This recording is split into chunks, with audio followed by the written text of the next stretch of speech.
বিড়ি শ্রমিকদের মজুরি বৃদ্ধি, সামাজিক সুরক্ষা প্রকল্প সহ 18 দফা দাবি নিয়ে বাম শ্রমিক সংগঠন সিটুর ডেপুটেশন কর্মসূচি করণদিঘির বিডিও অফিসে। উত্তর দিনাজপুর জেলার সিটুর সম্পাদক স্বপন নিয়োগী জানিয়েছেন, করণদিঘি ব্লক জুড়ে 20,000 বিড়ি শ্রমিক রয়েছে। মহিলারা সংসার চালাতে বিড়ি বাঁধার কাজ করছেন, তবে বিড়ি বেঁধে ন্যূনতম মজুরি তারা পাচ্ছেন না।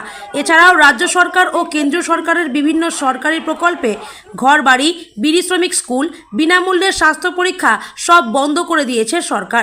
পুনরায় সরকারি প্রকল্পগুলো চালু সহ 18 দফা দাবি নিয়ে ডেপুটেশন দেওয়া।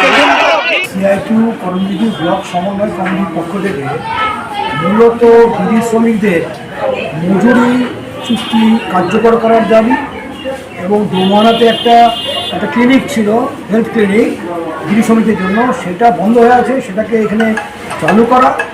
এছাড়া হচ্ছে বিশেষ করে যারা মিড ডে মিল ওয়ার্কার আছে, সেই ওয়ার্কারদের যে বেতন মানে ভাতাটা হচ্ছে, সেই ভাতাটা যাতে করে তাদের অ্যাকাউন্টে যায়, সেটা যাতে কোনো যাতে করে হেডমাস্টার বা অন্য কোনো মারফত না যায়, সরাসরি তাদের ব্যাঙ্ক অ্যাকাউন্টে যায়।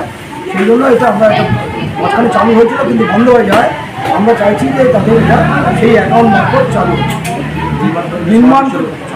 তৃতীয়ত হচ্ছে নির্মাণ কর্মীদের সামাজিক সুরক্ষা, এবং এটা বামফ্রন্টের আমলে একটা নির্মাণ কল্যাণ পর্ষদ করা হয়েছিল।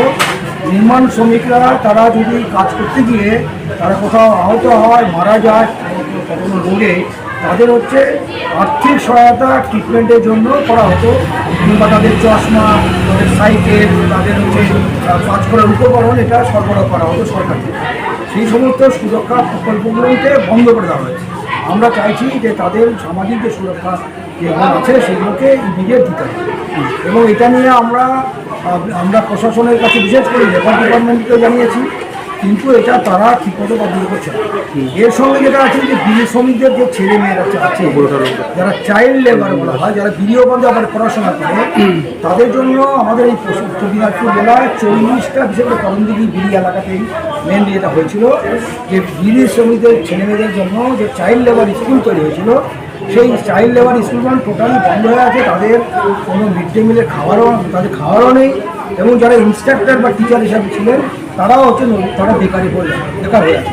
সুতরাং সেই সমস্ত ওই সেন্ট্রাল স্কুলগুলোকে চাইল্ড লেবার স্কুলকে চালু করা, ইনস্ট্রাক্টররা যাতে করে যারা বেকার করে সেই ব্যবস্থা করা ইত্যাদি করা, এই দাবি নিয়ে আমরা এখানে এসেছিলাম। তবে আপনাদের মাধ্যমে এটা বলতে চাই যে এইখান করণদিঘি ব্লকে, করণদিঘি থানার পুলিশ কর্তৃপক্ষ, তাদের আচরণটা অত্যন্ত নিন্দনীয়। শুধু না, আমরা ধিক্কার জানাই, কারণ আমরা শান্তিপূর্ণভাবে এখানে মেমোরেন্ডাম দেওয়ার জন্য এসেছিলাম, দাবিপত্র নিয়ে এসেছিলাম, কিছু সঙ্গে আলোচনা করবো, কোনো গণ্ডগোল করছে না। কিন্তু এখানে জনৈক এএসআই, সম্ভবত প্রমোটি এএসআই সাম দাস, তিনি যেভাবে ওয়ার্কারদের সঙ্গে দুর্ব্যবহার করলেন, এবং দুর্ব্যবহার করার পর আমরা প্রশাসনের এখানকার পুলিশ আধিকারিক আইসি এবং আরেকজন সাব ইন্সপেক্টর ছিল, তার নজরে আনার পরে বললাম যে ওনাকে রাখবেন না, উনি থাকলে এখানে গণ্ডগোল হবে। এবং উনি থাকার কারণেই কিন্তু একটা উত্তেজনাকর পরিস্থিতি তৈরি হয়ে গেছিলো, এবং উনি চেয়েছিলেন এটাকে কেন্দ্র করে একটা গণ্ডগোল হবে। কারণ হচ্ছে যে আমরা আমাদের একটা 8 তারিখে আমরা বিড়ি শ্রমিক ইউনিয়নের মিটিং করি, এবং অন্যান্য ইউনিয়নগুলোর মিটিং করে আমরা সিদ্ধান্ত করি যে আমরা হচ্ছে 24 তারিখে ডেপুটেশন করি, এবং সেই মতো আমরা ভিডিওকে এনে অ্যাডভান্স জানিয়েছিলাম। এবং আমাদের এই আন্দোলনটাকে বানচাল করবার জন্য ভিডিও সরাসরি যুক্ত আছেন কেউ জানি না, কিন্তু পুলিশ প্রশাসন, যাদের হচ্ছে আমাদের এখানে ল অ্যান্ড অর্ডার রক্ষা করার দায়িত্ব, তারা ল অ্যান্ড অর্ডারটাকে ব্রেক করানোর জন্যই, একটা অশান্তির বাতাবরণ তৈরি করার জন্যই আজকে তৃণমূল কংগ্রেসের যে নিয়ন্ত্রিত কোনো একটা ইউনিয়ন হবে, তাদেরকে দিয়ে 11টা তিনি ডেপুটেশনের তারিখ দিলেন। আমরা মনে করি যে একটা উত্তেজনা তৈরি করে করণদিঘির যে শান্তিপূর্ণ পরিবেশ আছে তাকে নস্যাৎ করার চেষ্টা আজকে পুলিশ প্রশাসন করেছিল। সুতরাং আমরা চাই এই ধরনের ভবিষ্যতে যাতে এই ধরনের না ঘটে, এই দাবিটা আমরা এখানে উত্থাপন করি। কটি দাবি রয়েছে আপনাদের মূলত দাবি কটি? যে 18 দফা দাবি, এই 18 দফা দাবিতে বললাম যে আমাদের যখন বিড়ি শ্রমিকদের যে মজুরি দিতে হবে, এবং পিএফ চালু করতে হবে, কারণ অধিকাংশ বিড়ি শ্রমিকদের পিএফ নেই, পিএফ চালু করতে হবে, এবং গরিব বিড়ি শ্রমিকদের গৃহ নির্মাণের একটা প্রকল্প ছিল, একটা সেই বেনিফিট আপনার ঘর তৈরি করার জন্য তাদের যে অর্থ বরাদ্দ করা হতো, সেইটা চালু করতে হবে, এটা বন্ধ হয়ে আছে। আর হচ্ছে অসংগঠিত শ্রমিকদের, যারা আনন্দায় সেক্টরের শ্রমিক, মিড ডে মিল থেকে শুরু করে আইসিডিএস ওয়ার্কার, আশা করি এদের 2600 টাকা হচ্ছে আমাদের বেতন মজুরি দিতে হবে, এই দাবি আছে।